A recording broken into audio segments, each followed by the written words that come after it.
Item ಯಾವುದೇ ಇರಲಿ try ಮಾಡಿ ಆಚಿ ಚಿಕನ್ ಮಸಾಲಾ. ಆಚಿ ಚಿಕನ್ ಮಸಾಲಾ. ಈಗ ಈ ಯುದ್ಧದಲ್ಲಿ ಅಮೆರಿಕ ಸಾಧಿಸಿದ್ದೇನು ಕಳೆದುಕೊಂಡಿದ್ದೇನು? ಸಾಧಿಸಿದ್ದು ಏನೂ ಇಲ್ಲ, ಪ್ರತಿಯೊಂದು ಎ ಟು ಝೆಡ್ ಕಳ್ಕೊಂಡಿದೆ. ಒಂದು ಸೂಪರ್ ಪವರ್ ಅಂತಕ್ಕೊಂದು ಅದು ಒಂದು ಹಿಂದಿಯ ಕಹಾವತ್ತೆ, ಬಂದ್ ಮುಟ್ಟಿ ಲಾಕಿ ಖುಲ್ಗಾಯ್ತು ಖಾಕಿ ಅಂತಕ್ಕೊಂದು. ಸೊ ಆ ಟೈಪ್ ಅಮೆರಿಕದ ಸ್ಥಿತಿ ಆಗಿದೆ. ಇದು ಯುದ್ಧದಲ್ಲಿ ಎಂಟ್ರಿ ಆಗಿದ್ದಿಲ್ಲ ಅಂತಂದ್ರೆ ಜನರಿಗೆ ಡೈರೆಕ್ಟ್ಲಿ ಅವ್ರು ಇಂಡೈರೆಕ್ಟ್ಲಿ ಇವ್ರೊಂದು ದೊಡ್ಡ ಸೂಪರ್ ಪವರ್ ನೀವು ಎದುರಾಕೊಳಕ್ ಹೋಗ್ಬಾರ್ದು ಅಂತಕ್ಕೊಂದು ಎಲ್ಲ ವರ್ಲ್ಡ್ ಏನಪ್ಪಾ ಅಂದ್ರೆ ಸುಮ್ಮನೆ ಹೆದರ್ಕೊಂಡು ಕೂಡ್ತಿದ್ರು. ಒಂದು ಅಮೆರಿಕ ಇದು ಸೂಪರ್ ಪವರ್ ಅಂತ ಸ್ಟೇಟಸ್ ಕಳ್ಕೊಂಡಿದ್ದಾರೆ. ಎರಡನೇದು ಈ ಲೀಡರ್ಶಿಪ್ ನಿಂದ ಆ ದೇಶಕ್ಕೆ ಪೆಟ್ಟು ಬಿತ್ತು, ಯಾರು ಡೊನಾಲ್ಡ್ ಟ್ರಂಪ್ ದಿಂದ.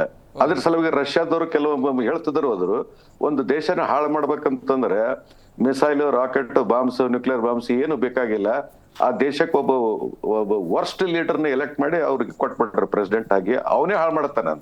ಅದಕ್ಕೊಂದು ಕಾರ್ಟೂನ್ಸ್ ಆಗಿದೆ. ಏನಂತಂದ್ರೆ ರೊನಾಲ್ಡ್ ರಿಗನ್ ಹೇಳ್ತಾನ, ಐ ಡಿಸ್ಟ್ರಾಯ್ಡ್ USSR ಅಂತಕ್ಕೊಂದು ರೊನಾಲ್ಡ್ ರಿಗನ್ ಹೇಳಿದ್ರೆ, ಡೊನಾಲ್ಡ್ ಟ್ರಂಪ್ ಒಂದು ಕಾರ್ಟೂನ್ ಇದೆ, I destroyed United States of America ಅಂತಕ್ಕೊಂದು. ಆ ಸ್ಥಿತಿಗೆ ಬಂದ್ಬಿಟ್ಟಿದೆ ಈಗ. ಒಂದು ಅವ್ರದ್ದು ಅಮೆರಿಕ ಯಾವ್ದು ಸೂಪರ್ ಪವರ್ ಸ್ಟಾಟಸ್ ಕಳ್ಕೊಂಡ್ರು. ಎರಡನೇದು ಅವ್ರದ್ದು ಆರ್ಮ್ಸ್ ರೇಸ್ ನಲ್ಲಿ ಏನಿದ್ರು ಮುಂದಿದ್ರು ಅವರು. ಎಲ್ಲ ಏರ್ಕ್ರಾಫ್ಟ್ ಮಾರಾಟ ಆಗ್ಲಿ, ಬಂದೂಕು, ಮಿಸೈಲ್ಸ್, ಅದು ಇದು ಟೆಕ್ನಾಲಜಿ. ಇದಕ್ಕೆ ಏನಂತಂದ್ರೆ ಇವು ಯುದ್ಧ ರಂಗದಲ್ಲಿ ಇವೆಲ್ಲ 1 by 1 ಇವು F-35 ಬಗ್ಗೆ ಈಗ ಹಿಂದಕ್ಕೆ ಮಾತಾಡ್ತಾ ಇದ್ವಿ. ಯಾಕಂದ್ರೆ ಅದು ರಡರ್ದಲ್ಲಿ ಡಿಟೆಕ್ಟ್ ಆಗೋದಿಲ್ಲ. 5th generation aircraft, stealth aircraft ಅಂತದನ್ನೇ ಇವರು ಇರಾನ್ದವ್ರು ಹೊಡೆದಾಕಿದ್ರು.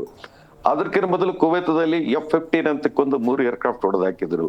ಮತ್ತ ಪೈಲಟ್ ರೆಸ್ಕ್ಯೂ ಮಾಡ್ಬೇಕಂತ ಹೋಗ್ಬೇಕಾದ್ರೆ C-130 ಅಂತಕ್ಕೊಂದು 2 ಟ್ರಾನ್ಸ್ಪೋರ್ಟ್ ಪ್ಲೇನ್ಸ್, ಮತ್ತ ಬ್ಲಾಕ್ ಹಾಕ್ಸ್ ಅಂತ 2 ಹೆಲಿಕಾಪ್ಟರ್ ಹೊಡೆದ್ರು.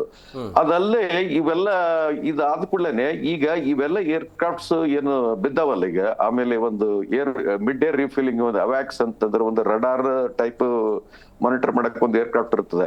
ಎಲ್ಲ ಕೆಟಗರಿಯಲ್ಲಿ ಏರ್ಕ್ರಾಫ್ಟ್ಸ್ ನ ಅವ್ರನ್ನ ಕಳ್ಕೊಂಡ್ರು. ಅಂದ್ರೆ ಮುಂದ ನೀವು ಈ ತರ ಎಕ್ವಿಪ್ಮೆಂಟ್ ಬೇರೆ ದೇಶಗಳು ಮಾರಾಟ ಹೆಂಗ್ ಮಾಡ್ತೀರಿ ನೀವು? ಯಾಕಂದ್ರೆ ಯುದ್ಧದಲ್ಲಿ ಟೆಸ್ಟ್ ಆಗ್ಬಿಟ್ಟವ. ಅಂದ್ರೆ ಇದನ್ನ ಇರಾನ್ ಅಂತ ದೇಶ ಹೊಡಿಬೇಕಂದ್ರೆ ರಷ್ಯಾ ಮತ್ತೆ ಚೈನಾ ಬಿಡ್ತಾರ, ಅವ್ರು ಇಂಡಿಯಾ ಬಿಡ್ತದನ.